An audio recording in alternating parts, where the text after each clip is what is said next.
Hello, my name is Taylor, and I'm going to be showing you how to handle variable, inconsistent, fluctuating income inside Monarch Money, whether you're on commission, sales, or running your own business, or maybe your hourly is different week to week. It is going to be difficult to create a budget if you don't know how to handle that kind of fluctuating income, regardless of whatever app you're using. And so there's a key philosophy that I'm going to teach you, as well as show you how to actually implement that philosophy and that plan inside Monarch Money. Again, my name is Taylor. I'm a financial coach. I help business owners and commission-based sales reps figure out how to create a budget that is going to help them reach their debt payoff goals, savings goals, and help them understand what level of income they do need to be shooting for in their business so that they can live the lifestyle that they want and be fulfilled in their career. So once you know that number, it really is a lot easier, or at least you have some direction to actually shoot for rather than just on that hamster wheel of we need to make more money, more money, more money, more money. So let's dive into how to handle that inconsistent income in a budget. So first thing you're going to be doing is making sure you have a list of all your fixed expenses. This is everything that is coming out regularly, including subscriptions, that is going to happen whether or not you are swiping your card. You need to be very clear about every single one that you have. The next thing is variable expenses. I do not want just random numbers here as far as how much you're spending on groceries and shopping. In fact, Monarch can actually help you figure out what to put right here, and I'll show you this real quick.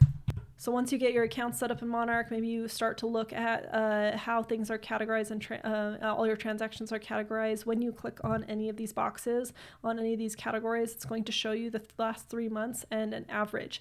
This is what you're going to use as you estimate your variable expenses in that section. Do not change this number right now, even if you're like, oh, that's too high, I don't want to spend that much. Don't change it just yet. Just use the average as you figure out what your expenses actually are, and then once you figure it all out, then you can make adjustments to what your new goal is to spend in those areas. So now that you have your variable expenses for all the categories that are meaningful to you, then you can go through your sinking fund. Please watch the sinking fund videos of how to figure this out. That first one shows you how to go month by month to figure out what needs to be in your sinking fund. This needs to be very comprehensive, or this philosophy that I'm teaching you will not work. You need to make sure that you have all of the various things that are going to come up through the year that are going to throw off your budget. Next is the goals, figuring out how much you need to be saving for, your first home purchase or a car, travel, all that stuff, figuring out what your monthly amount needs to be in order to save for that. And then finally, your retirement. Are you on track for retirement? Rule of thumb is going to be 15% of your income. However, if you have a financial advisor, they can give you a little bit clearer number of what you need to be saving for. But if you want to shoot for 15% to start, that's awesome to go into your long-term investing. Of course, if you want to do more, you're going to retire with more funds. Less, you will retire probably later. Okay, so now that you have these numbers, you have numbers next to each one of these things that you need. Now you can see what your actual income at the top of this. When you add all this up, you will see exactly what your actual income needs to be. Most likely your business is not probably going to be hitting that right now, or your job. Now, if you have a business or you're working on quarterly commissions or whatever it is for you, you're either not getting paid monthly, or you are getting paid, feast or famine. You have some really great months and some really low months. What you need to do is find the lowest month. So the amount that you can count on monthly, that you're thinking, no matter what, I'm pretty dang sure I can get this amount. Okay, if you're working on quarterly commission, this is going to be a slightly different process, but we need to figure out what that base amount is. And so if you're working on quarterly commission and you're just trying to figure out what that monthly number needs to be, what you can do is just add up the fixed and variable and then the necessary sinking fund things, meaning the insurance policies that come out every 6 months. So like the boring stuff on the sinking fund. I would also see the necessary expenses as, a portion of the holiday expenses. Normally people are going to go into debt over Christmas rather than just not spend on Christmas. And so it's kind of still it's almost a fixed expense. So a portion of it, you might be able to rein in Christmas, but a lot of people won't just cancel Christmas just because they didn't make enough money. They'll just rather go into debt for it. And if that's you, I understand that is a priority and a value for some people. And so there's a portion of your sinking fund that is necessary and a portion that isn't. So sort that out, put it in your sinking fund into 2 columns. So your necessary sinking fund, variable expenses, and fixed expenses are going to be the base income that you need. If that is too high, if you think that that base income is not going to cover and you're not going to be able to bring that in, then you need to reduce your expenses. You need to reduce your bills, reduce your shopping, reduce the sinking fund goals, so that you can, those three things can be within your base income that you can count on consistently. Okay, so what's going to happen is you need to get as quickly as possible to a position where you have at least 1 month, if not 3 to 6 months in an emergency fund account, and you are now going to pay yourself a salary.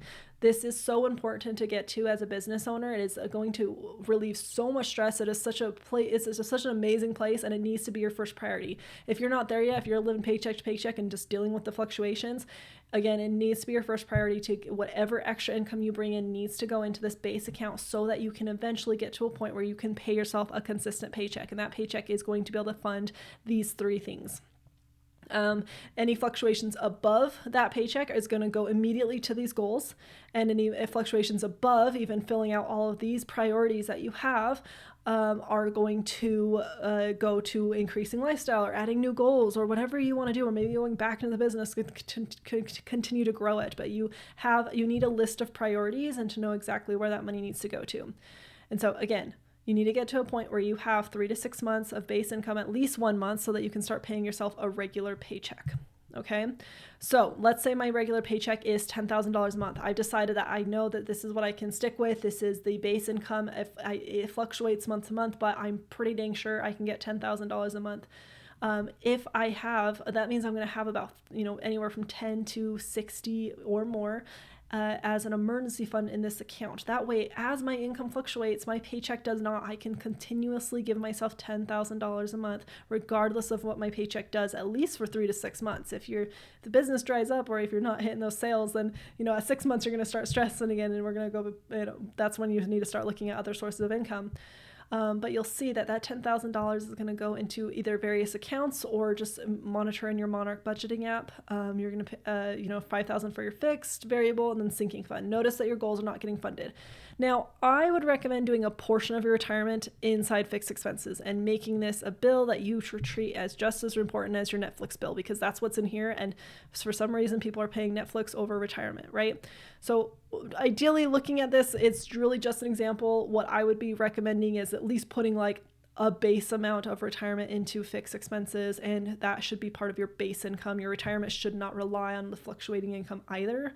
And so if you can fit some retirement fund savings in as a priority, just as much of a priority as your sinking fund, variable expenses, and fixed, then that would be ideal. But maybe that we can consider this as additional retirement funds. All right. So that would be what happens in my base income if I brought in $10,000. Next month, I bring in $13,000. Well, I'm still going to only pay myself $10,000. But now that I've made a little extra, so that $10,000 is still just going towards right here. This is my paycheck. That little bit of extra can now go into different retirement accounts. It's never going to hit my checking account. It's not going to hit my debit card or, a credit card. It's not going to go in here unless, you have some fund sinking funds that need to be funded, like additional sinking funds, like we talked about, splitting out the boring and the fund sinking funds. That $3,000 extra above my income is going to go now towards my goals, and you're going to keep doing that. So next month, when I have a $9,000 in my business, didn't do quite as well, I am still going to pay myself $10,000. I'm not going to go put more towards my goals, and my base income and my income account is now going to shrink by $1,000 because I had to pull more funds than I brought in that month. Okay, and so that is the process of, and you need to be able to pay yourself a consistent paycheck. That's the goal for this demonstration here. So how do you actually do this in Monarch Money? Well, for one, if you are just running on your business, then you want to just set your paycheck right here to whatever that new base paycheck is. So maybe it's $10,000, or maybe it's just the $64,000 that I have right there. So my base is $6,400. If you have one person's paycheck and one person is working on commission or variable income, same thing. You can still set them at a salary or work your entire budget around the person who's actually getting a salary. And then any business income is just in addition. So that's going to your goals like travel, vacation, retirement, and all that stuff. Okay. So let's say I did bring in extra money in my business this month. Well, first of all, you'll see that that $6,400 is what I've budgeted for. My bills, food and dining, and my lifestyle and my sinking fund categories are funded. But notice that there's some sinking fund categories that are not funded. So I am missing some things, and you'll see that it's just not going to get budgeted for. Same with my goals. There's nothing going into savings or my awesome vacation. So let's say I did bring in extra money this month. It's going to show right here that you brought in an additional amount. So what I'm going to do, and I just put that transaction in there right now, what I'm going to do is now I am going to make sure my budget matches what I actually brought in. So now I brought in an extra 2,000. So I'm going to put this at an extra 2,000, make sure I don't turn this off because it's not going to happen next month. We don't know what it's going to be next month. So now it's telling me I have $2,000 left to budget. Well, now I can actually go in and fill out the rest of my savings categories for this month. I can assign it to everywhere it needs to go. These would be turned on as rollover features, so that would just continue to roll over even if I don't contribute next month, and I can put $1,000 towards my vacation.